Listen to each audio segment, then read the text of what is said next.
definitely not rice and all that. My grandfather didn't import rice, and he lived to be almost 100 years old, healthy and strong. So the first thing is that everything we need to eat, we must grow locally. So you can eat anything you want, but grow it locally. That's your own business. You can grow apples in Jos. You can grow strawberries in Jos. You can grow all manners of things in different parts of Nigeria. Tea from northern part of Nigeria, it's available. But the simple thing is that instead of developing our own resource, we rather import. And once you import, then you have to look for dollar to import. But if you are growing it, you will look for dollar to import. And the most painful is oil that we grow and we harvest, but we don't process. So we take our oil to London, to Switzerland, to America, to Europe to process, ship there, pay expatriates to process our own oil, ship back. So you put in at least 40 to 50% on the cost of oil that's in our background, not to talk of the various losses from fuel theft and from sabotage that is being masterminded by powerful people. That's all I'm going to say about that. So if we need the Naira to come down, we need to get serious and we need to be sincere. So I'm sure that our guest speaker today will be speaking to the fundamentals, the techniques, the technologies of making sure that Nigeria, albeit Africa, is food sustaining and food sustainable. He's an accomplished author, development planner, microfinance trainer, and strategist. His interests include agricultural value chain, rural development, and data management. Educated at Ahmadu Bello University Zaria, Bayero University Kano, University of Lagos, Trinity College Spain, also got training from the Negev Institute of Strategy, Beersheba, Israel, Verkuth Mehta National Institute, India, and the Galilee International Management Institute, Nazareth. The Harvard Business School trained author, is a member of the prestigious National Institute in Nigeria. He is also an alumnus of Columbia Business School and the Wharton Executive Educational School of the University of Pennsylvania. Team lead for FGN IFAD Roofing Supervision Missions for Nigeria, consultant to UNDP and the Central Bank, strategy consultant to the Central Bank of Liberia on financial inclusion. I think he simply must have all the answers we need to solve our food security problem. Please welcome with me Dr. Steve Olusegun Ogidan. If you have training from Israel, that's a fantastic agricultural environment. India, that is doing quite well in the area of agriculture and sustainability. And Bayero, Kano, Trinity College, Spain, you must have all the answers that we need. So I hope you are ready to tell us what really is the problem with agriculture in Nigeria. Let's even look at agriculture, first of all, before we go into the financing thereof. Dr. Ogidan, you are most welcome. Thank you very much, Pastor. It's a great pleasure for me to be here, and I want to thank the organizers for the opportunity. We do not take it for granted, and I want to thank Pastor Jumoke also for reaching out and for the conversation that brought us to the table. I have been requested to talk about financing agriculture and food security. Please allow me to share my slide. I have a few slides that we will be looking at. Yes, I hope you can see my slide. Yes, sir. We'll be looking at achieving food security in Nigeria and financing agriculture. Looking at the topic, I have a brief outline. We will start by looking at overview of food security and general discuss on the challenges of food insecurity in Nigeria. Like Chinua Achebe will say, we need to first determine where the rain started to beat us. It has not always been bad like this. There was a time that Nigeria did not import food. There was a time that we were producing what we were eating, and we were more healthier even at that time. We will look at the causes of an impact of food security. How did we get to where we are? And we'll look at the funding agriculture towards food security in Nigeria. Then we will look at strategies to boost agricultural production and sustain food security. We will look at some good practices, some good models, and solutions to pre-identify agribusiness challenges. We have worked in this climate in Nigeria and across Africa. And some of the solutions we have given to other countries that are working, why are those solutions not working in Nigeria? We will look at that. Then, if we have enough time, we will look at policy options, implementation strategies. How can we achieve a just and sustainable food system for all in Nigeria, given our population? Where are we coming from? Across the world, achieving food security has increasingly assumed the top policy priority of government. If we did not know anything, during COVID-19, we saw a typical example. Everybody locked their gates. The countries locked their gates. They kept the food they have. The shelves in the supermarket were drying up. The value chains were disrupted. Nobody will give you food when they have not eaten. They want to take care of their people first. Nigeria is an agrarian nation with a land mass of about 83.6 million hectares, out of which 28.2 million hectares are arable. We will come back to this data later when we see what is happening in Ukraine, and we see the size of Ukraine, we see the land mass in Ukraine, and we see the importance of Ukraine to food sustainability in Africa. As of 2019, the Food and Agricultural Organization of the United Nations said an estimated 820 million people around the world don't have enough food to eat. I can bet it, this figure must have gone up with what Russia has done to Ukraine and with the importance of Ukraine to wheat value chain across the world. No other topic is more germane to the survival of Nigeria today than food insecurity. And we say the rich can no longer sleep because the poor are hungry. Last Monday here, you saw what happened in Minna, the protest over the cost of living. If we are not very careful, this will continue, because when people are hungry, they become angry. When they become hungry, they vent the hunger on everybody. So except we want to deceive ourselves, food security is a fundamental that can bring about economic prosperity and political stability.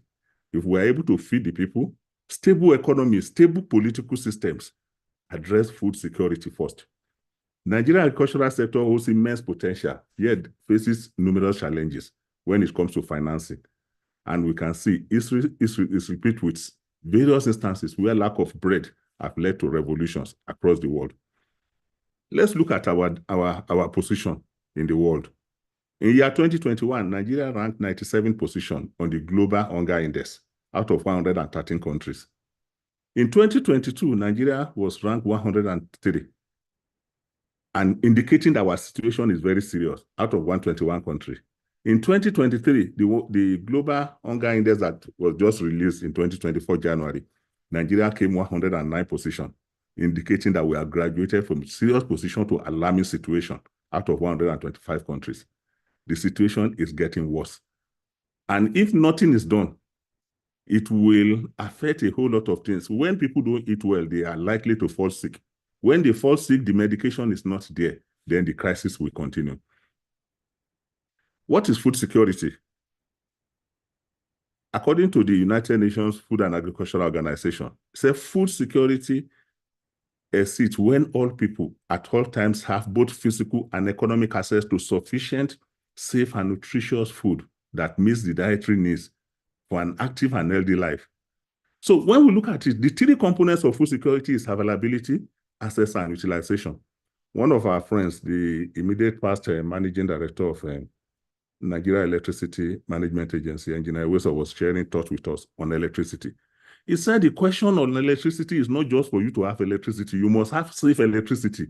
We must have reliable electricity. Now we don't even have electricity before you start talking about safety of electricity and reliability. We are focusing more now on availability. We are not even focusing on access and focusing on utilization of food, of the available food. There are 5 A's of food security. The first is availability. Is the food available? The second is accessibility, the ability of the people to physically obtain the food. I was making a presentation here earlier this week. Somebody that has studied our situation in Nigeria and has studied the situation in Zimbabwe is warning that if we are not very careful before the end of the year, if 10 people queue to buy bread, the price of the first person will be different from the price of the 4th person. The price of the 6th person will be different from the price of the 8th person. And the price of the 10th person will be different from the price of the 8th person. Meaning that accessibility is not there, adequacy of the nutrition is not there, acceptability is not there, and the agency that what do people really have choice to say, this is what I want to eat, this is what I don't want to eat. We'll come back to this later. Let's look at national scorecard. Of the 4 pillars of food security, Nigeria has not performed very well. Availability, the food is not there. The stability of the food, we say going to farm is not the problem. Now, coming back from the farm is the problem. Our farmers cannot go to the farm. The farms are not secure. If you are not sure that you are going to harvest your maize, you will not plant. If you are not sure that you are going to harvest your yam, you will not plant. We have had stories and we have seen instances where people pay bandits to be able to harvest their crops in the farm.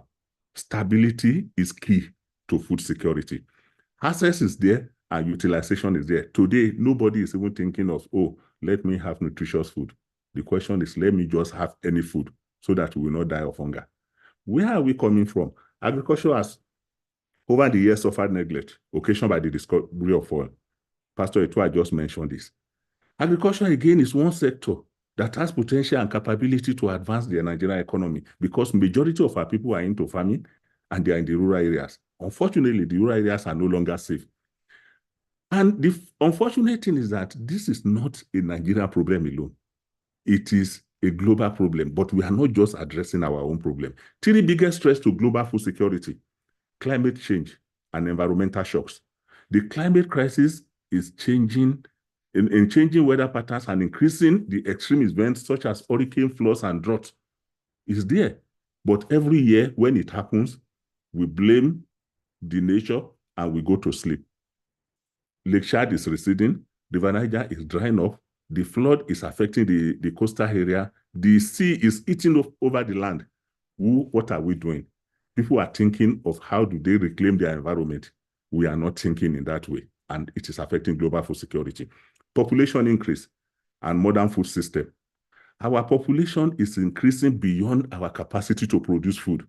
Our population is increasing beyond our capacity to send children to school. Our population is increasing beyond our capacity to really generate enough to sustain the system. By 1960, the population of London, United Kingdom, was more than Nigeria. Today, our population is times 4, 5. And it has been predicted that the population of Nigeria will be like the 3rd or the 4th most populous country by the year 2035. What are we doing to produce food for these people? God will not always provide. We need to do something to be able to see that, yes, the structures that God has given us to do this, we are really doing something about it. If we don't change fast, then global food security will irreversibly be compromised. Then disruption in the food chain. 2 recent catastrophic events taught us a bitter lesson about disruption in the food chain. The first was COVID-19. When COVID-19 came, everybody locked their gates. They did not release drugs. They did not release vaccine. They did not release food. The second is the Russian-Ukraine war. Nigeria has a land area of 83.6 million. Ukraine has a land area of about 60 million. Ukraine has a population of 42.5 million. 60 million hectares. 42.5 million hectares are under agriculture with a population of 43 million people. Nigeria has a population of 250 million. Tell me, why can't Nigeria feed Africa if Ukraine is feeding Africa? Substantial part of the wheat that is coming to Africa is from Ukraine. We saw what happened in the last 3 weeks, that even Russia that is fighting Ukraine has to allow Ukraine to give wheat to Africa so that some people will not die of hunger. What are the food security challenges in Nigeria? 1, continued conflict and banditry. The farmers can no longer go to their farms. There was a time we were doing a study for the UNDP on building inclusivity in Nigeria agriculture. This was around 2010, 2011. We predicted and we saw that the way banditry was coming, if we are not very careful, there will be acute scarcity of tomato, pepper, and other perishables that were produced between Kaduna-Kano corridor. We are there now. Farmers and traders in Mile 12 market in Lagos, they are going to Ghana to give loans to farmers to produce tomato for them because the tomato corridor in Nigeria has been compromised. Kaduna we know what is happening in Kaduna rural areas. We know what is happening in rural areas. The only safe haven that we can predict now is Jigawa. And if you produce in Jigawa, how do you cross Kano? How do you cross Kaduna to get it to the southern part of the country? Climate change, harsh weather patterns and droughts, extreme temperatures and flood, inflation and rising food prices are key drivers of all these alarming trends. Let's look at international conventions. Several continental accords were put in place to intervene in agricultural financing. Maputo Declaration said that at least every country that signed that agreement must devote 10% of their national budgetary resources to funding agriculture. The same thing, in 2014, Malabo Declaration accelerated the growth and transformation of shared prosperity and improved livelihood. Reaffirmed the Maputo Declaration, and African Development Bank has predicted that Africa will require $315 to $400 billion to transform 18 agricultural value chain between 2015 and 2025. We're in 2024 now. Let's look at our budgetary allocation in Nigeria. In looking at Nigeria budgetary allocation between 2015 and 2023, and even 2024, we have not gone beyond 3.6% in any year. Malabo Declaration, Maputo Declaration recommended 10%. In the 2024 budget, 362.9 billion is budgeted for agriculture, and that is just 1.32% of the budget. So you know the seriousness of any country on any topic by the resources that is allocated to them. A friend told us, he said, you know the seriousness of any country about their security by the way they kit their policemen. When you look at their policemen, you know these people are very serious about security. The same thing, you know the seriousness of any country by the budgetary allocation to agriculture. Some agricultural development programs by the federal government of Nigeria in the past have had limited successes, but they were not sustained. We have the National Accelerated Food Production Program, the River Basin Development Authorities, the Operation Feed the Nation, the Commercial Agricultural Development Project, the FADAMA Project Phases 1, 2, 3, the Green Alternative, the Agricultural Transformation Agenda, the Rural Agricultural and Development Program, and the Green Revolution. When you look at all these programs, despite the fact that some of these programs achieved some successes, they were not sustained. We will come back to this when we get to our implementation strategies. There is a need for us to strengthen local governance. Agriculture is local. Agriculture is rural-based. The local government system has been destroyed. If you read Accidental Public Servant by El-Rufai, Malam El-Rufai said when he was growing up, the most important people in the community where he grew up were agricultural extension officers. These agricultural extension officers are like the best friends of the farmers, getting seedlings to the farmers, advising the farmers on when to plant and when not to plant. Gradually, we have destroyed agricultural extension services in Nigeria. This is one of the reasons why we got to where we are.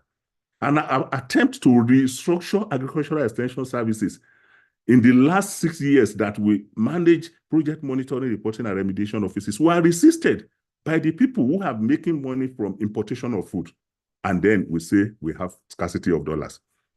What are the causes of food insecurity? Poverty. The major 3 causes are poverty, geography, and environment. Access to nutritious food impacted on economic downturn. Remote communities suffer due to high transportation costs and physical insecurity. We did a mapping of access to market. I pick Kogi, for example. It took an average of 5 hours for a rural farmer to get the produce of the farm to the market. In Kano, it took an average of 6 hours to get to a good market. Because the infrastructures are not there, and these are closely related. You cannot be producing food when 60–70% have been lost to post-harvest losses because you couldn't get to the market. The environment, climate change, and food production and access. And what are the impacts of this? Malnutrition, chronic illnesses, diabetes, obesity, deterioration of physical and mental, social health. In one of my recent publications, we discovered that there's a close relationship between the health of the land and the health of the people. If the soil is bad, it will definitely affect the health of the people because it will affect the food they are eating. What are the core determinants of food security? Physical and economic access to the food. Do the people have physical access to the food? Do they have the economic wherewithal to pay? The income of the population, the purchasing power, the transport and market infrastructure. The moment there is no access to the market, the farmer will not be able to get value for the money. And when they don't get value for their effort, then they will not be able to sustain it. Nigeria agriculture and agribusiness development needs sustainable food security, wealth creation, social security, and inclusion. If we don't have this, we will just be wasting our time because nobody wants to go to the farm again. We come back to it again because our farming population is aging. The farming families are getting old and the youth are not getting into agriculture. Now, let's really look at the financing framework. Nigeria financing agriculture has some challenges. Number one, limited access to credit. Why is it that there's a limited access to credit? There's bank reluctance to fund agriculture because they don't even understand it. There's a need for institutions to train the banks to understand the dynamics of agriculture. Then there's misalignment between government agencies that are doing it. I give the example of Anchor Borrower Program that was operated by the Central Bank. Central Bank of Nigeria could not be operating Anchor Borrower Program, leaving the Federal Ministry of Agriculture out of it. The Federal Ministry of Agriculture is in charge of policy space. The Central Bank has the money. There must be alignment between the policy and the financial resources that is pushed to the farmers. That is why the farmers are not paying back. There's mismatch of resources. Banks prioritize short-term lending, high return investment, while agriculture requires long-term financing.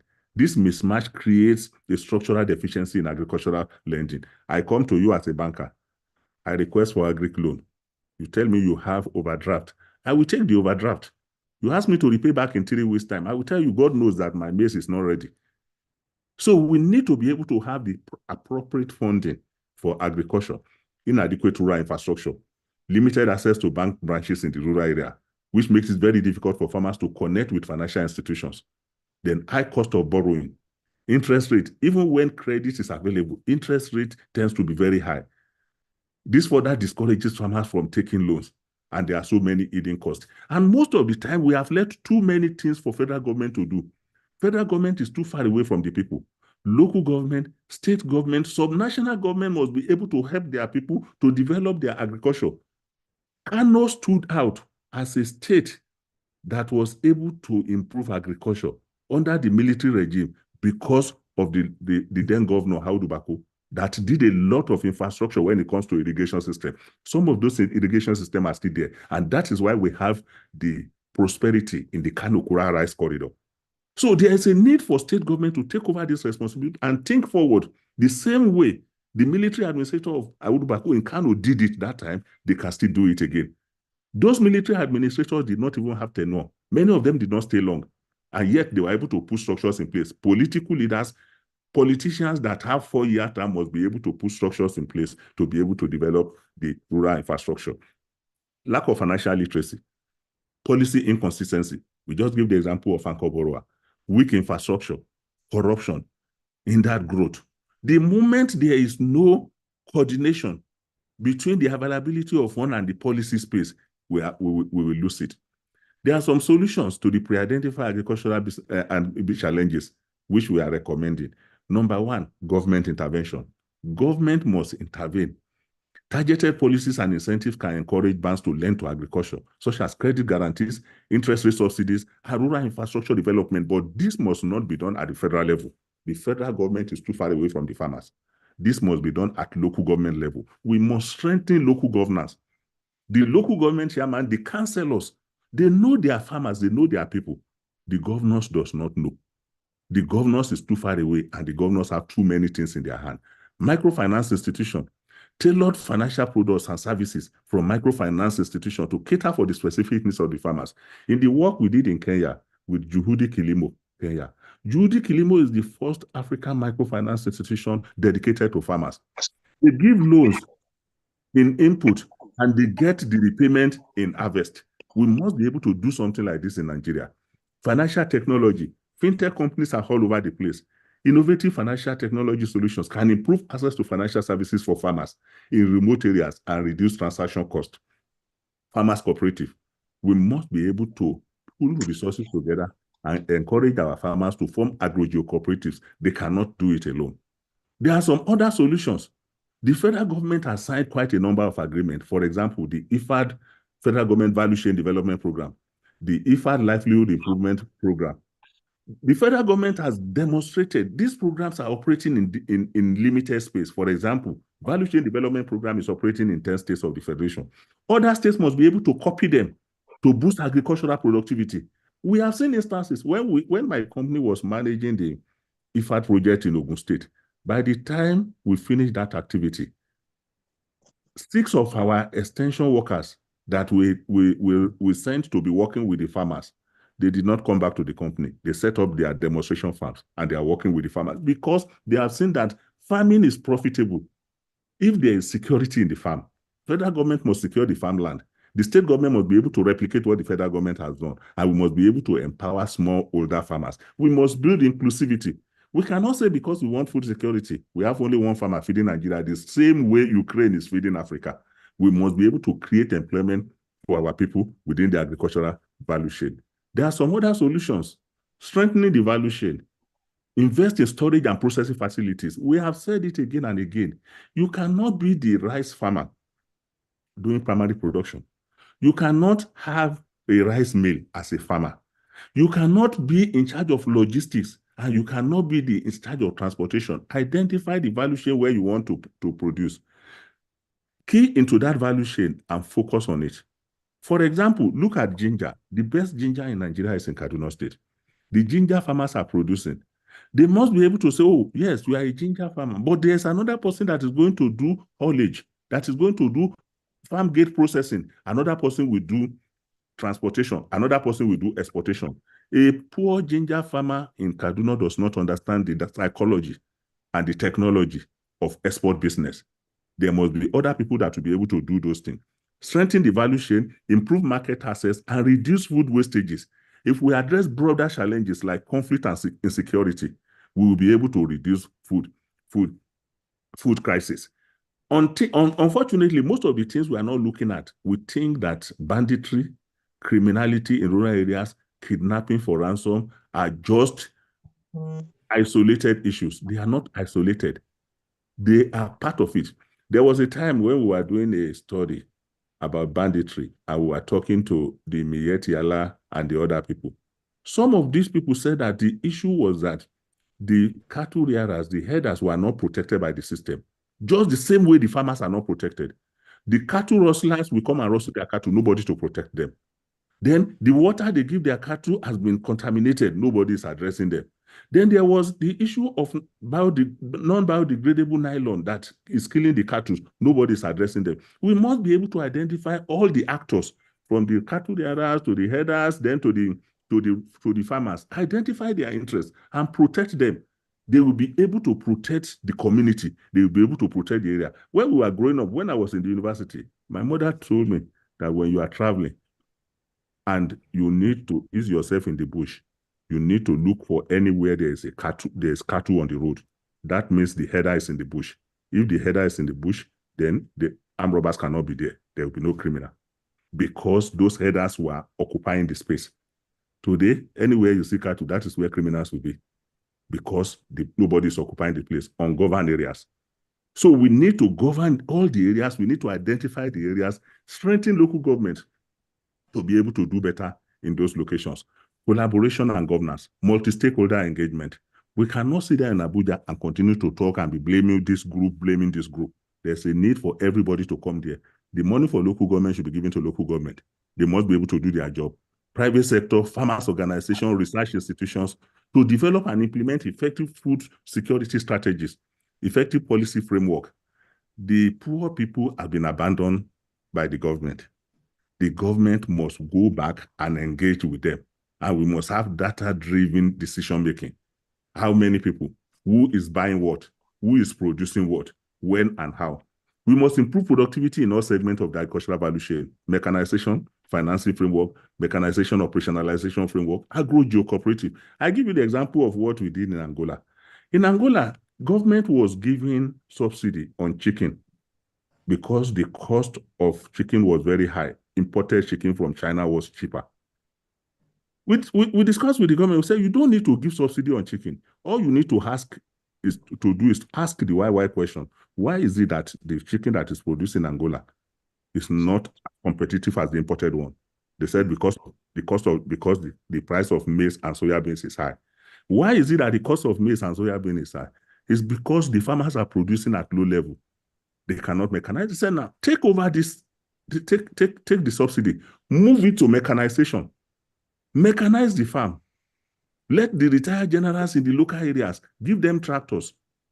Let them mechanize the farm for the farmers. By the time, within 2 harvest seasons, when the cost of maize and soya came down, the cost of chicken production came down. So this is not rocket science. It is not difficult. It could be done. And again, we can cover the area. We can occupy the space instead of bandits occupying the space now. Integrated commercial development models, embedded modular processing and for the agro cooperatives and agricultural logistic technology. A major issue facing food security in Nigeria is the logistics, transportation. During Salah period, traders will buy ram from Zamfara, from Sokoto, from Kebbi. They will move them to Lagos. In the study that we did for FAO, we discovered that a ram that was bought at 40,000 naira in Zamfara, by the time it got to Lagos, it became 150,000. We asked from the traders, how come 40,000 ram has become 150? The trader said, before God and man, that is my price. I said, how? He said, for this ram, a trailer will carry like 600. He said, for them to move from Zamfara to Lagos, they will cross 47 local governments. Each of the local governments, you have to pay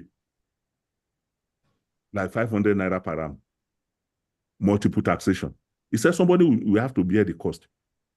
There was a time agricultural produce produced in Osun State could not move to Lagos because to pass the express road bypass in Ibadan, you will cross like 4 local governments. And each of the local government, rascals will throw stones on the road for you, asking you to come and pay local government money. So we need to be able to let people be able to move freely. In Europe, you move from one country to the other at the moment you have not crossed the border and your produce will move. But in Nigeria, you can't move from one local government to the other without paying unnecessary taxes. Improve access to agricultural extension, education, fertilizer, seed, crop, animal, and feed and health products. Farm input and output trading geo-cooperatives, create fertilizer, seed, and crop animal health, and then establish online-based agricultural extension. There is no alternative to agricultural extension. If we have strong agricultural extension services, our farmers will be able to produce, everybody will be happy along the value chain. Then we must establish modular commercial irrigation as a service model. The irrigation that is happening in Egypt is not owned by the farmers. There are some youths that produce and sell water to the farmers. They collect their money at the end of the harvest. In Nigeria today, the farmer is the owner of the irrigation. We must be able to make irrigation as a service and let the farmers pay for those services. And government must be able to step in because the cost of deploying irrigation processes and equipment is very high. Must establish a Nigeria inclusive agribusiness ecosystem, secure agricultural transport and storage corridor. We saw this thing during COVID-19, people moving their chicken from Delta State to Imo State. Security people stop them on the road, they allow the chicken to die and all those things. We must be able to see and get special passage and corridor for agricultural transport, that these people are moving agricultural transportation and then they must not be disturbed along the road. Marketing geo-cooperatives for structured consumer markets and trading geo-cooperatives for wholesale market. People must be able to identify where they want to work, how they want to do it, and what they will do. There are some other models for consideration. Farm settlement in 6 geopolitical zones. We can demonstrate it. During the First Republic, those things were done. The Awolowo farm settlements in Western region, the one that was done in Northern Nigeria, the one that was done in Eastern Nigeria. We can go back, we can reactivate those things and encourage the youth to be able to work in those places. Then states to emulate and replicate this model. When they emulate the model, the youth will not come to the farm again. We can get our youth to move out of poverty with dignity within 4 harvest cycles. All we need to do is to develop the infrastructure, mechanize the farm, and give it to them. Then we can use it as a job creation model. We can look at the IFAD VCDP Value Chain Development Program. The Bank of Agriculture is there to be able to support the youth. Then the food security enhancement can be done. Even the youth that are in the urban area, they can do urban agriculture. We don't need large land to be able to do urban agriculture. Then they can do partnership with NIDA to be able to do it. Rejuvenation of Bank of Industry. There is no country in the world that has been able to sustain food production without giving special credit through a bank like Bank of Agriculture to farmers to be able to do well. On a final note, ensuring food security in Nigeria is not a rocket science. It is something that could be done. And it is something that has been done in other climates. We have the rural areas. We must secure the land. Nigeria Civil Defense is already working on agro rangers. Agro rangers must be able to work with the rural people to get information. It is not only when somebody is kidnapped, somebody is killed that we say, oh, we have arrested those who killed them. Before they finish the kidnapping, before they started the kidnapping, we must be able to identify, we must do information gathering. Villagers know more about what is happening. Countries that have done it only have the heart of long view, which we can emulate and replicate in Nigeria. Strengthening local governance is key to food security. There is no way a federal government can ensure food security without carrying the local government people along. Local government owns the land. The state is there. They know their farmers. The farmers in Abuja are portfolio farmers. They really don't have the land. They are the political farmers. We must go back to the real farmers that are in the rural areas. Federal government cannot do it alone. With our experience in Angola, Mozambique, and Botswana, Nigeria can be food secure in 4 harvest seasons. All we need to do is to secure the land, encourage the youths to move to agriculture, and give them all the support, especially in terms of appropriate seedling, appropriate infrastructure. And what we need is purposeful leadership to be able to secure the land and get it done. Achieving a just and sustainable food security system is possible for all. In my recent book on enhancing food security in Nigeria, published by the National Institute, 3 key issues came up. Putting the right to food for all at the heart of food systems transformation. From the local government to the state government, we must ensure that the right to get appropriate food for the people is guaranteed. Investing in young people's capacity to be leaders in food systems transformation. Young people don't want to do primary production. Leave them. They can do agro-processing. They can do transportation. They can do logistics. And they can do irrigation. Then investing in sustainable, equitable, and resilient food system to ensure that they offer viable and attractive livelihood for young people. All this can make us to be able to be food secured within 4 harvest cycles. And it is not only planting and harvesting in one season, following the rainy season. We must be able to do dry season farming and rainy season farming. Good afternoon, ladies and gentlemen. Thank you. Thank you so much. Thank you so much. I was going to interrupt you there, but I didn't have the heart to do so. I wanted you to land successfully. You know, you've given us everything, and I think my instincts were right. But I want us to now bring it down to brass tacks and nuts and bolts. We have a new government in place now. We have a Minister of Agriculture. I'm sure a lot of these things you are saying, it must be in one paper or the other. For example, that your book was published in Kuru. Somebody in Kuru must know where the book is and make it available to somebody. So I want to just ask you 1 or 2 questions, and I want you to be as frank as possible. Number 1, I'm sure the past administration of Buhari must have known some of these things. We had a Minister of Agriculture. What did he do? Number 2, the present Minister of Agriculture, or if you were Minister of Agriculture in Nigeria today, what are the practical steps that you would take, you know, to bring about food security in these 4 harvest cycles? What are the practical steps you would take starting now to ensure that this is done? Assuming you are Minister of Agriculture, you have all the, well, even if you don't have all the resources, what would you ask the president for? and what are the practical things that you would do to ensure that Nigeria is food secure? Thank you very much, Pastor. The first question you raised about what happened with the past administration. With the past administration, there was a challenge of policy alignment. We tried as much as possible to make this alignment happen. The Anchor Borrower Program was operated outside the policy space in the central bank. And that is why the central bank is going back to say, look, we are not doing it again. Leave those activities for the ministry to do.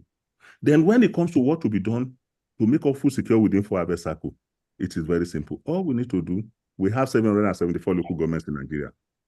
There is no local government in Nigeria that does not have opportunity to produce something. Let's even take, we are taking 75%. I'll align that 25% of them might not align with it.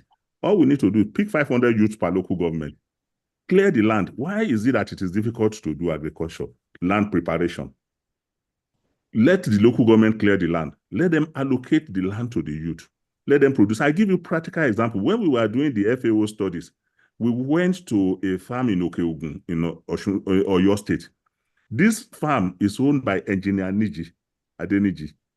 All he did was to mechanize the farm, and he brought youth from Osun State, sponsored by Osun State government, and each of them was given 2 hectares of cassava plant farm. And they were given allowances every month. They were living in hostels. And the moment they finish planting the cassava, when they finish harvesting the cassava, engineer Adeniji will collect the cassava from them and pay them and deduct the money, what they have used for the mechanization, what they have used for input. And then he will use the cassava to make Niji Gari. When we ask him, this is your Gari, we have not seen it in Abuja market. Say, I don't waste my time selling my Gari in market. I market everything to Europe. So we can do it. There are some pockets of it. There's another farm where my staff went to work in Delta State. We went to do training for them. It was sponsored by the IFAD Value Chain Development Program. We have pockets of this project. All we need to do is to replicate them. Currently in Kogi State, we are doing something on the rice, on the rice season farming. All the state government and local government needs to do is that federal government has demonstrated to you how it could be done. Replicate it. Get your youth enrolled. Don't push them into thuggery. Then look at the Kaduna Abuja security challenges. There was a proposal that was presented to the government that said 5 kilometers this way, 5 kilometers this way, mechanize the land, occupy the space, and allocate it to the youth. There is a dam in Jere. The dam is wasting away. Use the dam for irrigation. The development partners are ready to work, but nobody was ready to take this thing. We have the tractor. In Angola, what happened was that, Angola fought a long civil war. Those generals who fought the war, they are retired now. But because the government did not want those generals to come and sit down in the city with nothing to do, they allocated them to local governments. And when they allocated them to local government, they gave them tractors. And those generals are now using those tractors to do mechanization for the rural farmers. And government is paying for those costs of mechanization, and the rural farmers are producing food. We can do it here in Nigeria. There's no local government that we cannot support with at least one tractor. With calendar, they will do the tractorization. Something is happening in Niger State now. The government of Niger is doing something close to this. So young governors should be able to do it and do it very well. And all you need to do, there are some things that the governors cannot do. Providing security, securing the farmland. The moment those farmland are secured, and then they are able to mechanize the farm, then put the youth on the farm, and then give them guarantee that whatever they produce, you will take it off from them and give them soft loan through Bank of Agriculture to sustain the dry season, the period that they will do it. It is possible. It could be done. Thank you, sir. Thank you very, very much. So what kind of financial structure? That's my last question. And I'm going to throw the floor open for those who want to ask questions right now. What kind of financing structure, either on a local government by local government basis or state or national basis, would you put in place to fund agriculture? And what sort of quantum of money do you think should be put into that structure? And then how would you ensure that the farmers are able to repay? Maybe in answering this question, you can look very well at the Anchor Borrowers policy that the CBN did last time, the program, and how it led to policy misalignment, and whether you can quickly even examine that anchor borrowers thing and see whether it provided any value to us or made any impact on our food chain or our economy. Thank you, sir. You see, the financing framework that will support the farmers is not what will be cornered by the governors. It is a financing framework that will not go to the farmer as individual. It will go to them as agro-geo cooperatives. When we are managing the project monitoring, reporting, and remediation office, we experimented with that, and it worked. For example, if you have agro-geo cooperative for 50 farmers, and then you deploy tractor to clear their land, and you pay for the tractor, for the tractorization, and then you give them input, you give them fertilizer at the right way, and by the time they finish production, you offtake from them, and you share the money to them. It is possible to be done. Then, looking at anchor borrower, the major challenge of anchor borrower was that the central command at the central bank did not take cognizance of what is happening at the level. The anchors are like portfolio farmers, and they didn't deal with the leaders of the cooperatives at the rural. That is why some of them are unable to pay back. For the quantum of money that we do this, it's not a question of 1 billion, 2 billion. Depending on what the farmers can do, we have what we call economics of production. Economics of production, to do rice farming in 1 hectare is not more than 300,000 naira before the current crisis of the naira. It could go to 450,000 now. So if somebody is doing, okay, I want to do 5 hectares, another person wants to do 5 hectares, you are talking something that is not more than 1.3 million, 1.5 million, and they will be able to pay back. And the farmers, the rural areas, they are very honest, they are sincere. All you need to do, train them, develop their capacity. There was something we introduced, the Farmer Business School and the Farmers Radio, which we try to give them information of what is happening everywhere. Look at what is happening. I keep on giving an example of Niger. Niger State government is doing very well. And what Niger State government is doing now is to pick what IFAD Value Chain Development Program has done in Niger in specific local government and replicating them in all the local government areas and registering the farmers, building their capacity to be able to do better. We need to create a window where the farmers will be guaranteed that, look, if I clear the land, am I going to get seedling? If I produce, is there a guaranteed price? If there is a challenge of drought or flood, is there insurance for us to be able to do it? Those things can be done by Bank of Agriculture.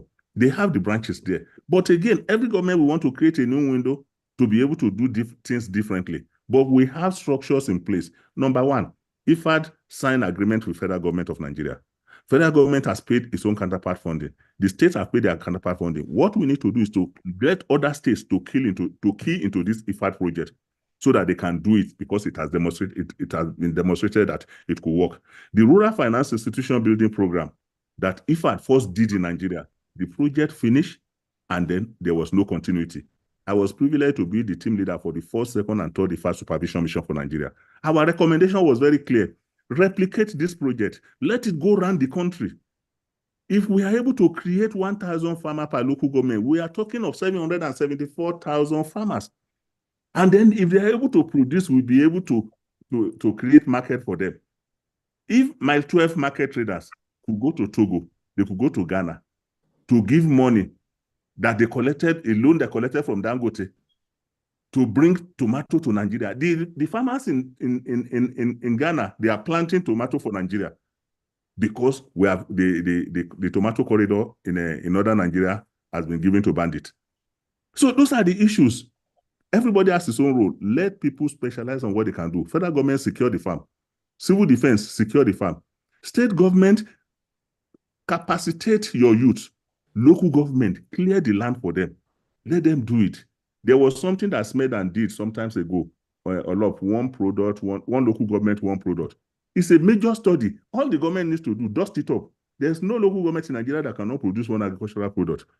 And then they have already done the study. So within that study, gather the youth together, train them, let the Bank of Agri give them loan, then they will be able to do better. Then people will now see massive production across the country. But a situation where we are doing empowerment, we are buying motorcycle for them, and we are giving them sewing machine, we are wasting our time. You can even approach it through the National Assembly. There is no area in Nigeria that is not being represented by the National Assembly. Tell them, let them go back to their constituencies. Let them register the youth. Let them bring the youth together. Let them tell them, we want to produce food. What is it that we can produce here? We will offtake from you the moment you produce. And then the moment we're able to do this, then we discover that food security is guaranteed. Thank you, sir. Thank you very, very much. I don't know if anybody on the platform have any questions or clarifications that they would want to seek for at this point in time.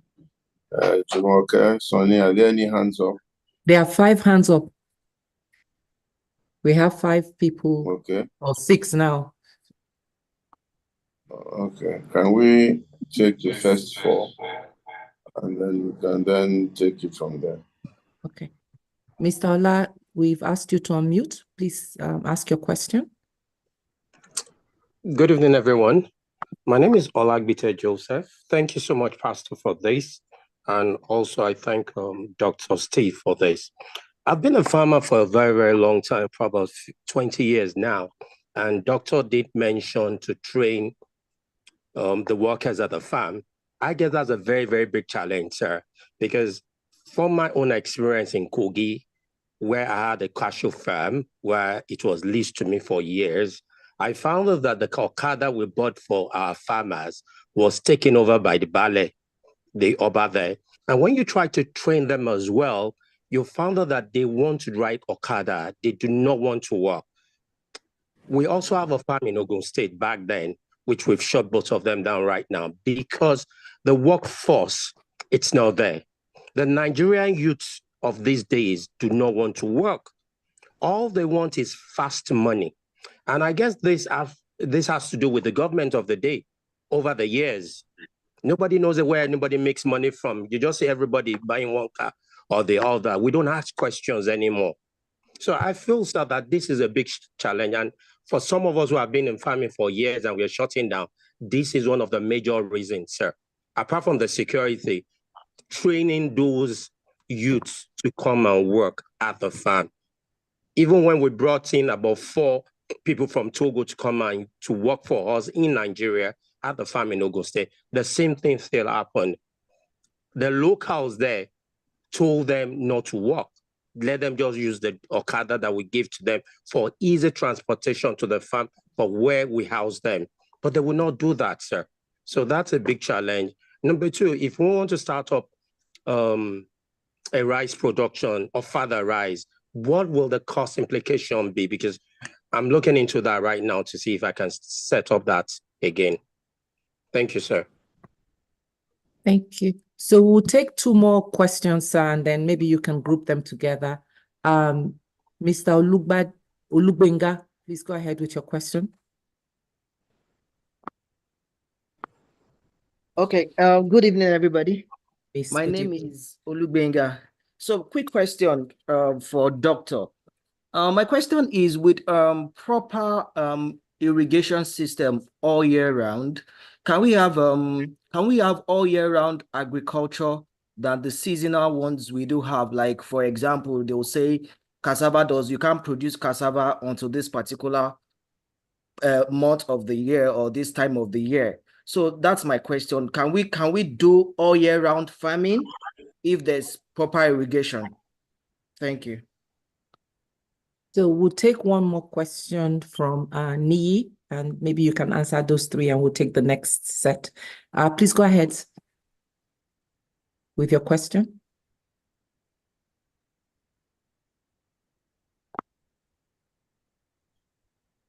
We asked you to unmute. All right. Thank you very much. My name is Niyo Gumbadi. I'm the CEO of Time Sellers Limited, where we are into large-scale primary production. I want to ask a question, sir. When you talk about supporting farmers with inputs and tractorization and all, instead of exposing them to the temptation of cash. Okay, so I want to find out, how do you manage side selling? Because even if you don't give them cash, and at the end of the day, when they produce, they have access to these products, and they are still liable to side sell and divert funds, because this is something that has happened in our organization. And I want to know how you were able to, from your experience, I want to know how you're able to solve that problem. Thank you, sir. Thank you. Thank you, sir. Do you want to take those 3 questions Yes, before let me quickly take those 3 so that we don't lose track of them. Thank you very much. The first question, Mr. Ola, about the question of the youths who they want quick money, fast money. Actually, it is a reality. But again, it has to do with orientation. You just don't give them motorcycle and without explaining to them what is the need for them, what is the future of them. This thing happened when GSM first came. I think it was during the Obasanjo regime that everybody abandoned the farm, they started selling recharge card. Now they are not selling recharge card, now they are doing Okada. There's so many other things, then those who are not even doing Okada, they are doing Yahoo. We need to be able to train them and build their capacity. When you control a man's thinking, you don't need to be worried about his action. Most of the time, we want to control their action without controlling their thinking. That is it. Then you raise the question about the production of rice. I can share with the Secretariat what we call the economics of production. How much does it cost you to prepare a 1 hectare of land for rice? You can do it yourself. You can calculate it. Mr. Olubenga talked about the irrigation system. Yes, the major issue is that the moment you have irrigation, you can do all year-round farming. It's been done in Egypt. It's been done in Ethiopia. It's been done in Botswana. We have seen it in those places. So you don't need to do one harvest season. If you go around Abuja now, you discover that rain has not come. You discover that those people selling corn on the roadside, they have started selling corn. You keep on wondering, where did they get this corn? Those are dry season corn that they use irrigation to plant. So you can do it. You can plant cassava. You can plant anything. All you need to do is to do climate control and then be able to test, is this land good? What is the quantity of water that is needed? There is even another, I was discussing with Dr. Ayodele today in an earlier meeting. We were talking about, you can even plant your potato in a bucket in the demonstration of urban farming. There was something there's an experiment we are working with a professor in the University of Technology, Akure now, on goat rearing. How many goats can a youth work with within a period of 2 years to move out of poverty? He has done the demonstration. He has done the proof of concept. So we are developing it to now market it as a poverty alleviation tool for local government to be able to do. So that one can be done. Then Mr. Niyi talk about the primary product. You are doing primary production, then supporting farmers. The question of side selling, it has to do with governance structure. When you form geo-cooperative, I will be specific now. You look at, when I do a lot of microfinance activity. When we form groups and we give them loan, even when one person cannot repay the loan, other people will contribute money to help them to repay the loan because you don't want to spoil the reputation and the name of their groups. So side selling will always be there, but when you have guaranteed prices and you say, look, if this price falls, this is what we are going to give you. If it goes up, this is plus or minus what we are going to give you. And you talk with the leaders of the group, the governance structure that you put in place for the cooperative, not for you to be dictating to them, they won't listen to you, but they believe they are leaders and their leaders will be able to talk to them. You need to be able to work with them, and train them and build their capacity. And when you do that, they will not even focus on the question of side selling. Let me give you another example. When I was working on the Kano-Kura rice corridor, the question the FAO and UNDP asked me to ask is, who was funding Kura? Kura was a rural village that time, and there was no bank.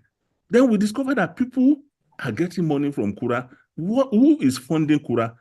At the end of the study, after 3 weeks working with the farmers and everything, we discovered that one man was the one giving money to the farmers. The farmers are producing for them and is giving them loan and is collecting the repayment with paddy rice and is getting the women to do the parboiling. And then Kura rice is the freshest in Nigeria and you don't get it in the market. When we asked this man, how come we don't get your rice in Abuja? He said, you can't get my rice in Abuja. I said, what happened? He said, I send all my rice to Libya. I said, how? Why don't you? He said, if I send 24 trailers to Libya, the moment they cross the border of Nigeria to Niger, I can close my eyes. I know the 24 trailers will arrive Libya. He said, if I send 24 trailers to Lagos, only the grace of God will make 10 to get to Lagos. He said, the remaining one is either they have accident or the driver will steal them or whatever. He said, so why should I waste my time, send my trailers to Lagos instead of sending them to Libya? And when they get to Libya, they export them as Libya rice. So these are the issues. The same thing with ginger. They collect ginger from Kaduna State. They take them to Ivory Coast. They clean them up and they sell them as Ivory Coast ginger. So we need to create opportunity. The youth may not be able to do primary production, but they can do agro-processing. They can do cleaning and sieving. So the difference between the ginger they took away from Nigeria and the one they export from Ivory Coast is just the cleaning and sorting that they have done and the standard that they have put in place. So we need to do all those things, encourage our youth to be able to do better.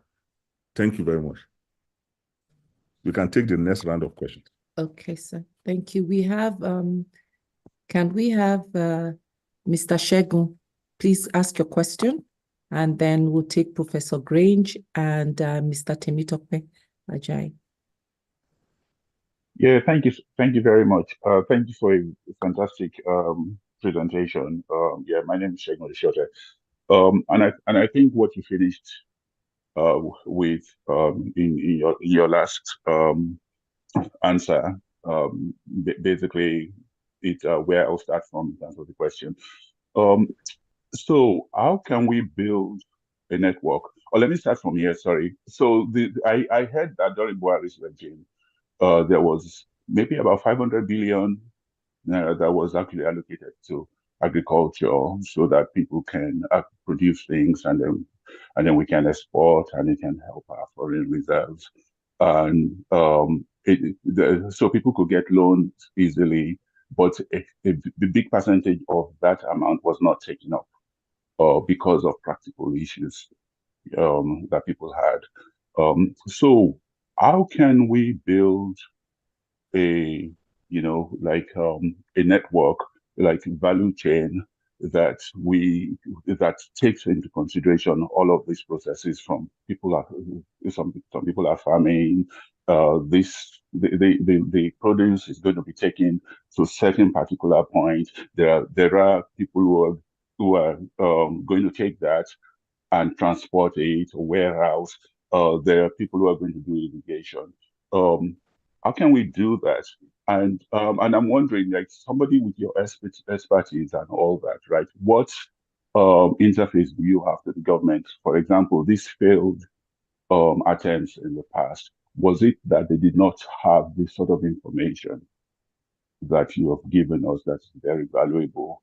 Or was it that they could not solve these issues? So can there be like some research body that is set up that looks at the peculiar aspects? For example, this place that you mentioned, Kura or wherever, that looks at the various parts of the country and actually decides what to do about those situations, to be able to know that farmers can go and farm and they know they're going to get value.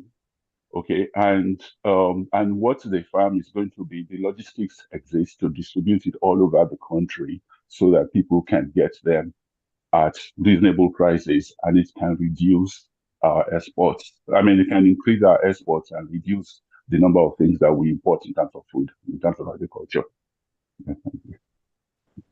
Thank you.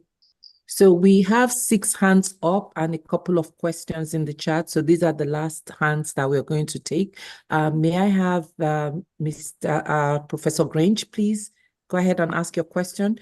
And then we'll have Mr. Temitope. That will be the set of 3, and we'll go to the next set. Please go ahead, ma'am. Yes, thank you very much. Dr. Olusegun, thank you so much for your comprehensive presentation, which actually has shown us that agriculture is the life wire or the lifeline of our existence anywhere in the world, and particularly in Nigeria. What I picked from your presentation was actually the lack of intentional development of the right type of human resource for agriculture. And I say this because you also mentioned that the role that the youth can play is tremendous. For them to play this role, they need actually to have gotten the training right from their family, from the household, in terms of what do they think when they are eating food Where does it come from? And how, you know, what is happening now and how can they make things better? Having said that, I want you please to let us know is there any link between agriculture and the educational institutions? I think it would be very important for the educational institutions to set up schools for training middle-level agricultural workers. This is what has had to be done for primary healthcare. The primary healthcare institutions harvest their middle-level resource workers from schools of technology. I wonder if there is a parallel here, or there can be a parallel established for agriculture. Thank you. Thank you, Ma. And then we'll take Mr. Temitope Ajayi. That would be that set of questions. Please go ahead, sir. Oh, thank you, ma'am. Thank you, doctor. My questions goes this. First of all, are we self-sufficient in rice production in Nigeria, despite the huge funding the previous administration put into rice production? Secondly, will it pay off to import maize to substitute or to complement local production? Because lack of maize is responsible for 70% collapse we are seeing in the livestock industry. An average hectare yield in Nigeria is about 3 tons. In Brazil, is about 10 tons.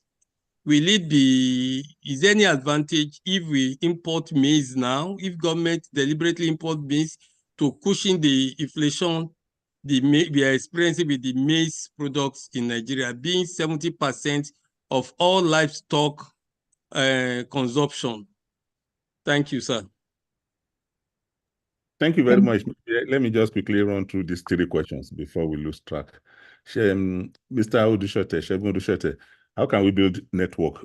A whole lot of people are doing small activities.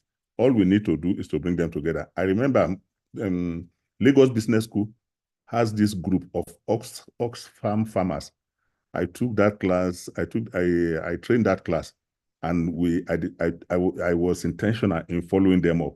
One of them is the largest processor of fruit in Plateau State now. They are scattered all over the place. Development partners have done quite a lot in picking some small units of young farmers to be trained so that they can then go and replicate the effort. That one is happening. This is why I said that our local government must be intentional. We cannot wait only for the development partners to be doing it for us. Lagos Business School is doing a lot of things in agribusiness, although they are funded and sponsored by development partners. Then the contact with the past contact with the government. Interestingly, I have a lot of contact with the government, and we have worked. We set up a system of project monitoring, reporting, and remediation under the past administration, and it worked. At a particular time, we have 680 staff on that project. But you know, the way Nigeria is run, sometimes somebody feels that, oh, we too can do it. Then consultants are not needed to do it again. Unfortunately, the system has collapsed because the consultants that brought in the business case into it were edged out of the system. So it is possible to bring back that system and let it work. Civil service orientation cannot drive extension services. I recommend again, let us go and read Accidental Public Servant by Mallam El-Rufai, especially the early years. I got a lot of lessons from that book. And when you read my book on understanding food security in Nigeria, you will see the challenges, how experiments that could really be replicated have been abandoned by government.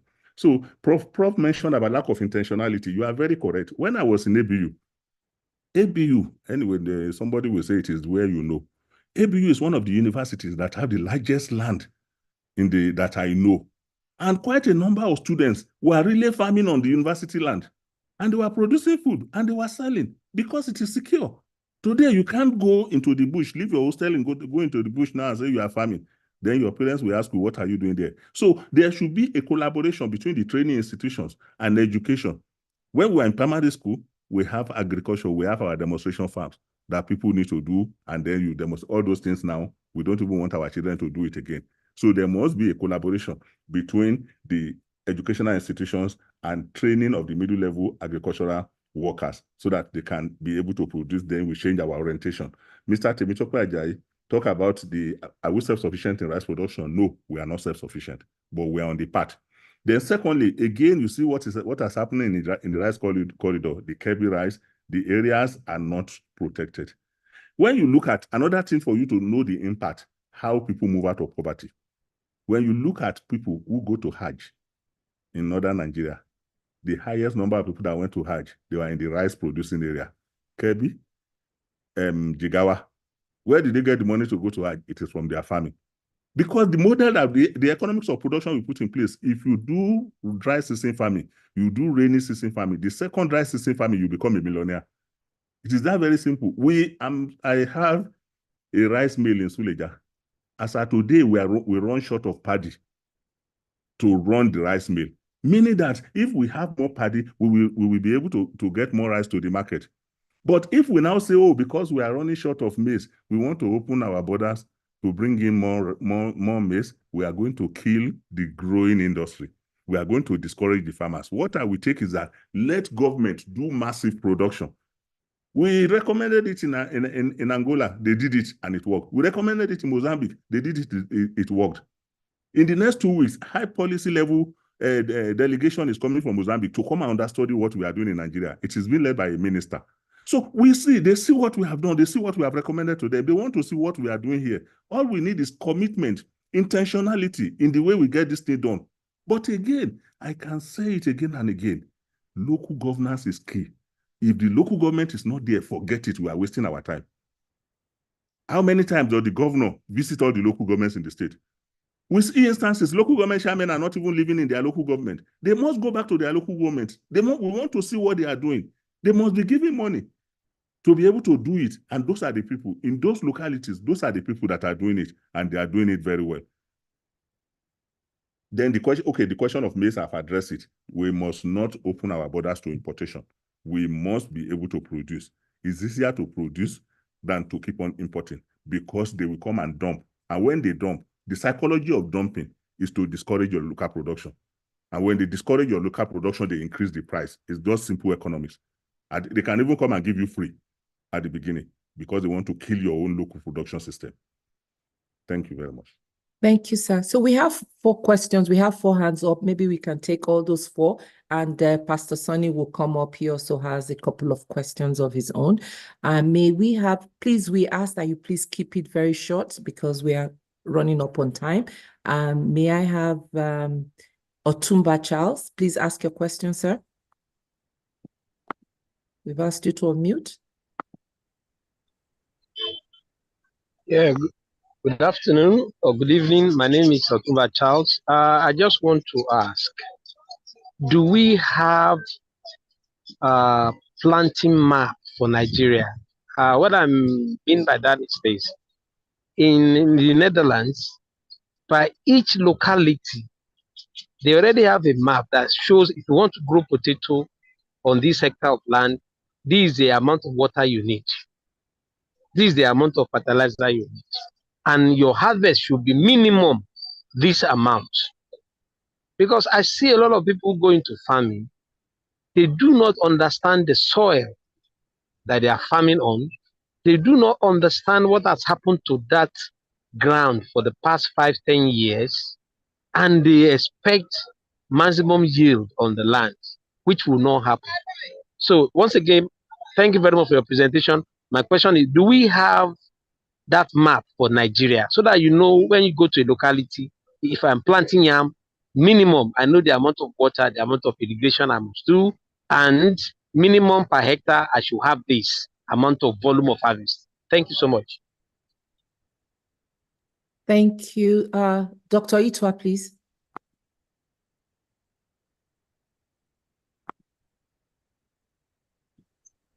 Thank you very much for this very educative session, as always. Doctor, you had so much on the challenges of climate change. And of course, we already feel the ripples.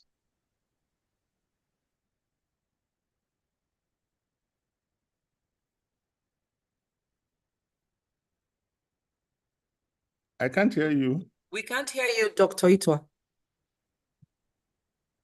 Okay, so maybe while we're waiting for him to come back, we can have, can we please have Pastor Funke ask her question? And then we'll have Mr. Tunde ask his question. Go ahead, Pastor Funke, please go ahead with your question.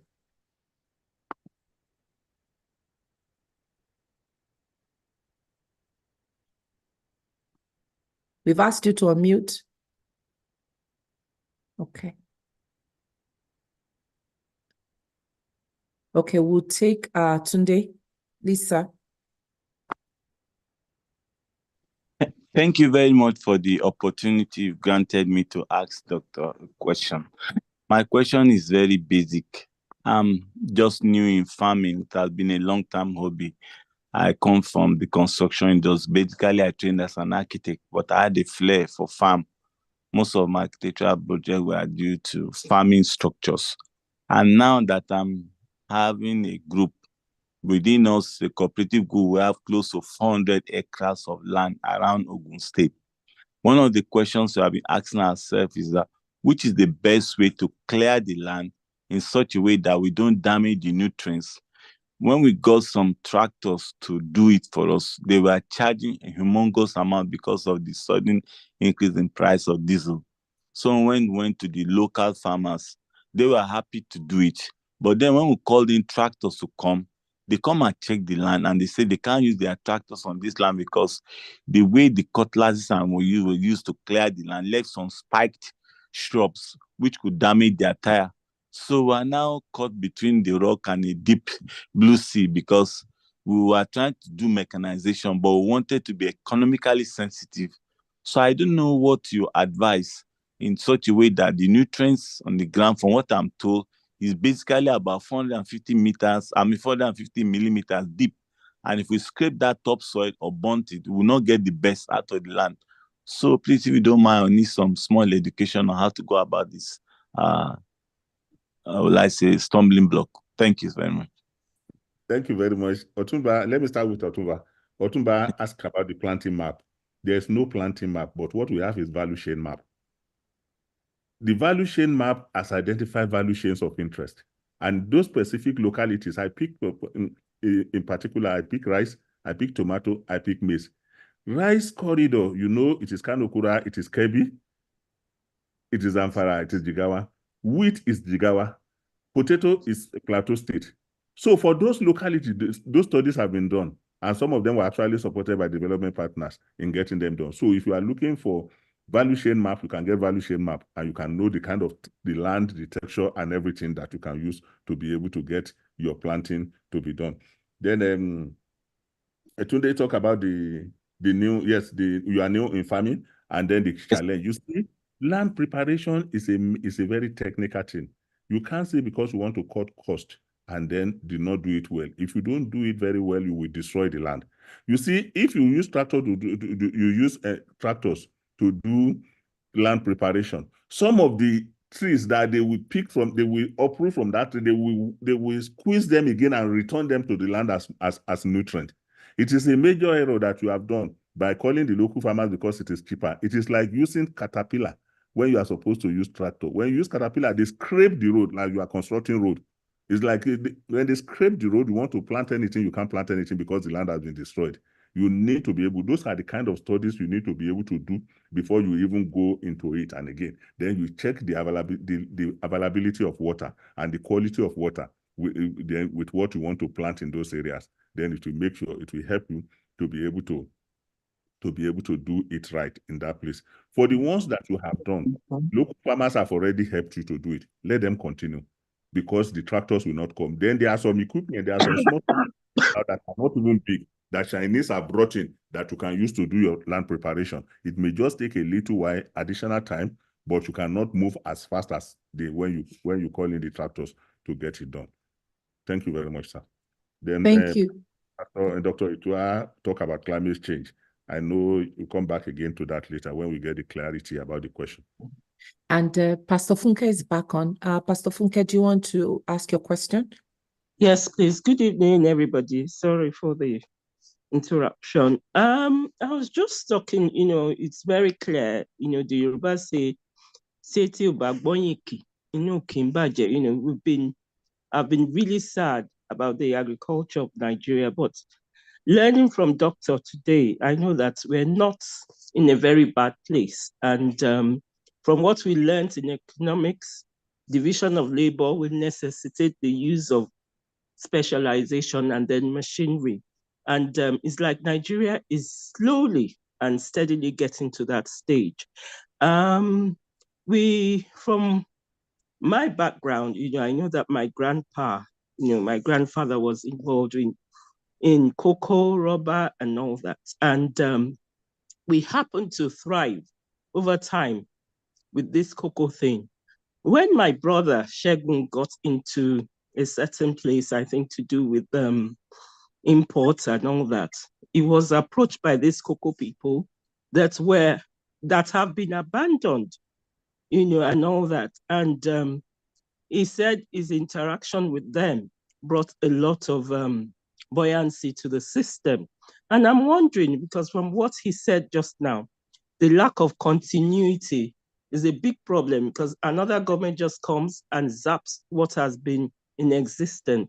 What can we do to uphold? He did mention local government involvement, and also from what Dr. Green said, most families, from my studies, most people who continue this farming come from families involved in agriculture. What happened to those families? How can we inculcate or encourage these families to continue? For example, my family, we don't know even what happened to the agriculture, to the rubber, to the cocoa farms, and a lot of things that they said. Even the Asians, people from Philippines came to Nigeria to learn, and that's really happening again. And this element of continuity, I think, is a major flaw. So how do we do that? Thank you. Thank you very much, Pastor Funke. Yes, you've said it very well. Continuity is key, and we need to have development plans. And I keep on hammering. When I was at the National Institute, we work on strengthening local governance. We discovered that majority of the problems in Nigeria could really be solved if we strengthen our local governance.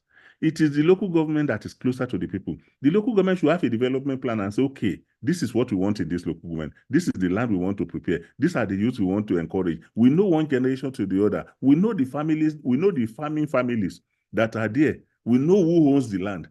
And we know the generation from one generation to the other. If we do it very well, the local government will now be able to create opportunity for them to access market for whatever they are producing. And if there is even epidemic, they will now be able to know and say, okay, no, this disease is coming. This is what they want to do. When I was in India, the local council told us that if there's shortage of egg in this council, they know the farmers to call. And if the shortage will happen, the farmers will have warned the local government and say, we are going to have shortage of egg. This is what is happening. This is what is happening. So most of the time, the local government will even send assistance to those farmers. Then look at Nigeria. When there was bird flu, the people selling feed don't even know the location of the farms, because when assistance was to be given, to the poultry farms, they don't know where they are, because they believe that the poultry farmers will always come and look for them. So we need a development plan to be able to strengthen this thing. It's not something that could be done in one day, but when there's a plan and every government is following it, then we'll now be able to say, yes, we are moving fast. Well, we are moving in the right direction, even if we are not moving fast enough. But it is possible to do. We have the land, we have the manpower. Ideally, our population should be our strength, but if we are not very careful, it's going to be our weakness, because we must feed these people. People are hungry, and then there's no alternative to feeding.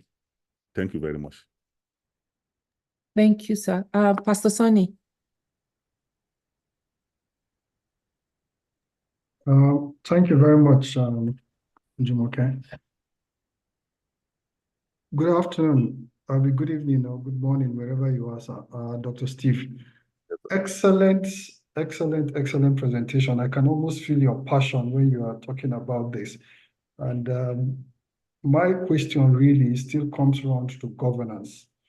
Do you have you spoken to any governor in all your trajectory that give us your states, let us use it as a model of what we can do, you know, giving your pedigree, because sometimes we need references, you know, and that's on the one hand to say, this is a state where we can model what we are talking about. You look at all the local governments in the state and let us have those things. Surely there must be one governor that is willing to listen to you with the kind of experience you come with in this area. Let me let you answer that, then I'll ask the second question. Thank you very much, Mr. Sonny. We are speaking to our friends and we are speaking to the governors, and some of them are ready to work. In the past regime, some of our friends who are governors did not really see, everybody has his own idea of how to run the country, but there will always be one president at the same time. So people have different ideas. Most of the time is when they leave the office, they will now discover that those things don't work. But for Asitu and I have given you specific example. Jigawa is a case. You discover that most of the issue, banditry and everything that is happening is not happening in Jigawa because the youth are very engaged. The farms are really doing very well. So Jigawa is like an oasis of peace in a desert of confusion. Then Kebbi also is a good one when it comes to rice production. They focus on rice, they produce the rice, and they are doing very well. We try to do in Kaduna, because I still have my office in Kaduna, but we discovered that the crisis in Kaduna made it very difficult to secure the farmland. The next one we are hoping that the government will do is securing the Kaduna-Abuja highway through integrated farming. Because what the major issue with the crisis, even the military guys will tell you, is a question of ungoverned space. If you are not there, they will be there. If the government is not there, if the people are not there, bandits will be there. So it's the question of the first group to come. Let me give you an example. I work on when I was working on soya beans, the headquarter of soya, they call it headquarter of soya in Nigeria, is in Kaya. Kaya is a village that is like 70 kilometers to Zaria. When we went to the village and we are talking to the farmers, organizing them to be able to produce more soya, and we now ask the villagers, tell me, what do you want government to do for you to produce more soya? The man just looked at me. He said, look at that electricity pole. He said, when you follow the cable, it goes to generator as we provided our electricity. Look at this road, we did it. Look at the water, we did it. I said, now what do you want government to do? He said, tell them to remove armed robbers from the road. Security. I said, now armed robbers are still on the road. Government has not removed them. How do you cope? He said, what we do, we know they will come on market days. So we hire our youth vigilante, we deploy them to the road to occupy the place before they come. Then we now say, this youth you deploy, how do you pay them? He said, it's simple. Everybody that buys a bag of soya in this market, we collect 250 naira. He said, we use that money to pay for the vigilante. What are they doing? Insurance and protecting themselves. So these things are happening in rural areas. These things are happening. Everybody is developing their own system. In Kebbi, unfortunately, what they are doing is to contribute money and pay the bandits so that they will not come and disturb them. Everybody is finding his own way of getting things done. But we need a structured system to be able to protect the land, to protect the farmers so that they can produce more and so that everybody will be safe. Thank you, sir. Exactly. That was going to bring me to my second question, really, and which is the issue of coordination among all the arms that will necessarily get the food from where it's being produced to where it is needed. Because we see a lot of good people like you get into government, after 4 years, 8 years, they come out, a story they are telling because they are not at the head. And there's so much you can do. A case in point is, you know, we saw a lot of ministers that did so well, maybe as state governors, but they went and became ministers. And at the end of the day, they are telling us stories. All because they are not in control of all the elements that will guarantee that what you are trying to work on succeeds. So the question really is, do you see this as a leadership issue, either at the national or at the state? Somebody that can get everybody together and say, look, I need food to get, so security must be in place, transportation must be there, the roads must be good, the fuel must be available at an affordable price. So there are a whole value chain, like you normally call it, that needs to come together. So do we have the right kind of leadership in your own view that will make all these things to happen? Because it doesn't matter how brilliant individuals are. If you don't have a leader that can galvanize everybody, then we will not make success. Thank you very much. It's not only a leadership question, it's a followership question. We need to ask the right question. We need to demand from the leaders. If we don't demand from the leaders, you will not get the answer. Let me just give you this small story. There's this story that we use in training. They call it the herbalist of Ibadan. A woman was full of, how do I put it? The woman was always harassing the husband, beating the husband battery. And so the husband now told the woman that, look, I'm going to Lagos for a meeting with my friends and everything. The woman was afraid and now went to the herbalist. He said, please, can you check from your oracle, will my husband return from Ibadan? The oracle checked it. He said, your husband will return, no problem. As they were going, they got to Shagamu. The vehicle had accident. The husband died. They brought her back. They brought him back. The woman went to the herbalist to fight. You said my husband will come back. He said, yes, where's your husband? I said, he's at home, but he's dead. He said, you didn't ask me whether I will come back live or not. He said, will he come back? He has come back. How he came back is another issue. So if we don't ask from our leaders, they will not be able to do it. They will tell you, when we go to them and say, oh, apart from God, Mr. Sonny, it is you. Then I keep on praising you. We must be able to demand from them. Before they come to office, ask them question. What is your policy towards agriculture? What is your policy towards youth employment? What are you going to put in place? This program is going on well. We want to continue it. How do we continue it? So when we keep on demanding, there is no bad governance that can survive sustained interrogation. So it's because we are not asking, we are not demanding. If we demand from them, then they will be able to say yes. Let me give you an example. When I led the supervision mission of roofing, I will not mention the name of the state for obvious reasons. The state was supposed to pay counterpart funding. And when we got there, they didn't pay. As a team leader, one of my engagement was to talk to the governor. I said, Mr. Governor, the federal government has paid. IFAD has paid, but your state has not paid. And he said, I didn't really understand what is happening. I said, Mr. Governor, you need to understand. He said, by the way, if we pay this counterpart funding, what is in it for us? I said, what is in it for you is that your state will benefit. He said, that's not what I'm saying. How much will come back? I said, counterpart funding for IFAD project. I said, because I'm in Nigeria and I did not hear anything. Because if I lead this delegation to another country and they ask me this question, I report to IFAD. IFAD will cancel the project immediately. He will say, you are not serious. He said, is that so? I said, yes, it is. So if we are able to confront them and tell them that, look, you cannot do this, you cannot do this, this is what you can do, this is what you cannot do, this is what we need for our people, then they will be able, they will do it. Because they too, they want to achieve, but sometimes they are clueless. Sometimes they have no idea. Sometimes the Godfather that put them there did not even allow them to work. So people must be able to ask questions, must be able to tell them and say, look, we need progress. We want to do this, we want to do this. We want to produce food, we want to secure the land, we want access to the market. Thank you very much, Mr. Sonny.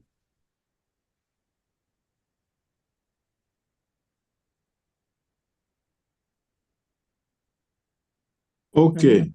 Any other questions, Jumoke? Any other person waiting? No, I think we have all our hands. We are ready to close now. We have some questions in the chat that will be sending to Dr. Steve for his response. Okay, excellent. Dr. Steve, you've done excellently well. But what Sonny was trying to say was that he was going to recommend you for Minister for Agri. That's what he was trying to say. He didn't say it very well. Because thank you very much, sir. And he was saying that, please, if he recommends you, if you don't fall his hand. I will not, sir. Thank you, sir. I know him. Thank you, sir. We really, really need good people in government. You know, I think Nigeria's number one problem is lack of sincerity in government. I mean, your last example alludes to that. I have a similar story. A friend of mine was going to send 2 containers of medical equipment to a hospital in Lagos, government hospital in Lagos. I also will mention his name of that hospital. And he had gotten the equipment and all that, and he came to the hospital and he appealed to them to just collect the containers from him when they arrived. And the accountant or the boss or whoever was in the thing asked him the same question, what's the need for him if he received the containers? And the guy was just, I said, I'm bringing free equipment to you that you need in your hospital. And all you can ask me is, what is the need for you? You want me to bribe you to receive equipment that I have gotten for you and I've shipped on my own expense, and I'm bringing it to you, clearing it, delivering it to you. All I'm asking you is to receive it. And you're asking me what is the need for you. He diverted the equipment to Togo or Ghana, and he stopped considering Nigeria for any such thing. I have cousins and friends who want to do medical missions in Nigeria, but it's a nightmare for them because even the hospital they're going to do the medical missions, they have to sort 1 or 2 people out or blah, blah, blah. And we keep shooting ourselves in the foot in this country. Honestly, if you did an analysis or the census or a data of the amount of resources that did not come into Nigeria because of graft and all these funny things, you'll be amazed. You'll be very, very amazed. So we need sincerity in government. That's number one. And then you mentioned the second thing that I think we need, the lack of information or the lack of knowledge or the lack of exposure, the lack of understanding, the lack of the inadequate mindset of our average Nigerian. I mean, when you mentioned the story of the gentleman who was asking questions about his staff that were not cooperating, he gave them Okada instead of using the Okada for the farms. He says, if you don't change the mindset of the average Nigerian, we will not go anywhere. And that's one of the reasons why they don't question their government, the government people, because they cannot relate governors' convoy to what they are going through. They cannot relate the cost of governance to the lack of medication and hospital facilities. They cannot. So they don't question them. They don't ask them questions. And in the 1 or 2 times people have tried to ask questions or talk, they have been so vilified and tormented and abused and attacked by government that most people have decided to just keep quiet and face their businesses. So we need a total reorientation of the Nigerian. And that's one of the things ALG is trying to do, to really, really reach community, engage community, orientate them, reorientate them, educate them, uplift them, get them into positions where they can query their legislator, they can query their local government chairman, they can query their councillor, they can query their senator, they can query their governor, and they can see if they are getting value for money in governance. We'll keep the conversations going. I want to thank you very, very much for actually lending yourself to acquire all this knowledge and information and also making it available to us. I just want to ask if you have any closing remarks, and whether, do you operate from Nigeria or are you based in California? Or where I operate from Nigeria, sir. I'm just here for a meeting and a presentation. Yes. Okay, where in Nigeria are you? I'm in Abuja. I have office in Abuja and Kaduna. Kaduna is my head office, but I've not entered the office in 5 years. Because of bandits? Because of bandits. So we operate more in Abuja. We spend more time in Abuja. Can you imagine? Can you imagine? Anyway, we'll keep at it. So do you have any closing remarks or any closing words? Thank you very much, Pastor. I want to thank you once again for the opportunity. And this is a great work you are doing. The situation may look gloomy, but we are moving in the right direction. Nigeria is still the best country in the world where opportunities can translate to reality and then to give impact. Because what we are doing, other people are coming to study us to do, because the little we give them in other countries, they see the impact, they see the result. Sometimes you tend to see that maybe it's our population, maybe it's our understanding, maybe it's the conglomeration, but we believe we will get there with God on our side. Thank you once again, and I really don't take this opportunity for granted. God bless you, sir. God bless you too. Thank you so much. You and I share the same thoughts that Nigeria is the greatest country in the world. It has everything. And hopefully you and I will work towards making it what it should be. I don't know, can we have your presentation if you don't mind? Yes, And I've then already sent if it you don't, to I've already sent it to Pastor Jumoke. Yes. Okay, excellent. Thank you very, very much. And I wish you a safe return back to Nigeria.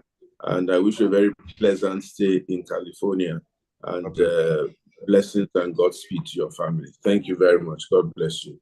I want to thank everyone that has been on the platform today. I'm sure we have all the wiser and better for the knowledge that we have gotten. Just some quick announcements, slight obituaries that we need to acknowledge on the platform. Olu Victor, our head of back office, lost his mother just yesterday. So we shout out to him with warmth, with love, and with condolences. Olu and his entire family, may the Lord bless you all and comfort you and strengthen you at this time. And that's probably why we didn't hear his voice today in the program.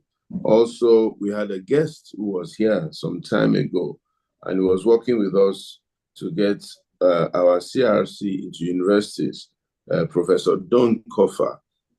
He passed on recently.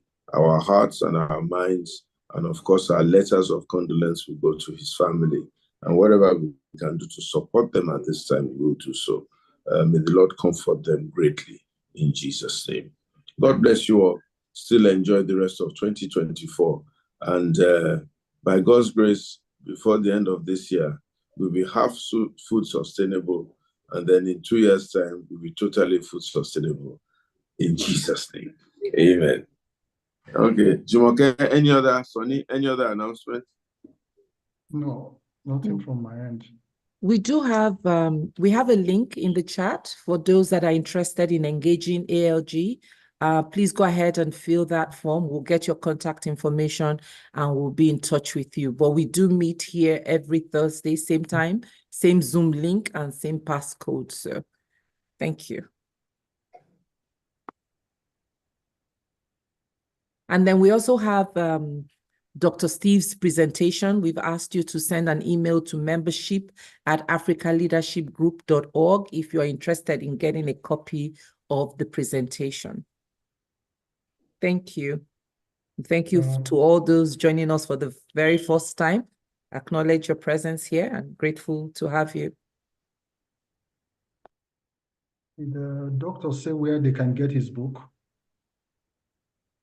Yes, it's also in the chat. There's an email there. I think someone just posted it, a.omolara@successry.org. And there's also a phone number for you to contact them if you're interested in the book. Thank you, Ziba, for joining us your first time. I want to thank Mommy Olabisi also for joining us. This is her first time joining us. Thank you. We are glad you came. And to all our old timers, we are so glad. We are also glad you're here. Thank you. We are glad everybody's here. So we'll see you again next week, Thursday. Next week. Share the flyer with a friend. All right.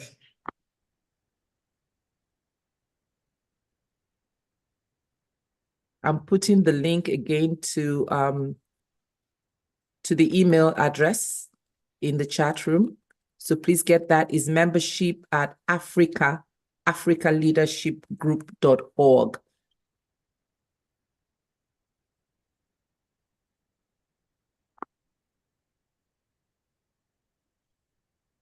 Thank you all and have a very good evening. God bless you. See you again next week, Thursday, same time. Bye-bye. Bye-bye.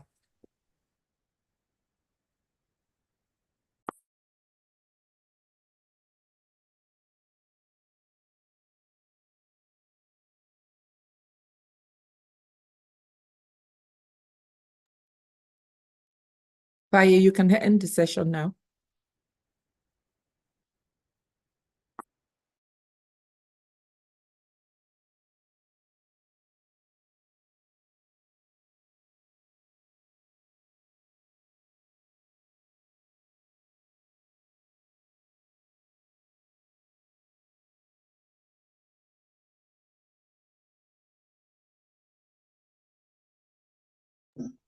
Hello, ma. Oh, Go ahead and end the session. We're done.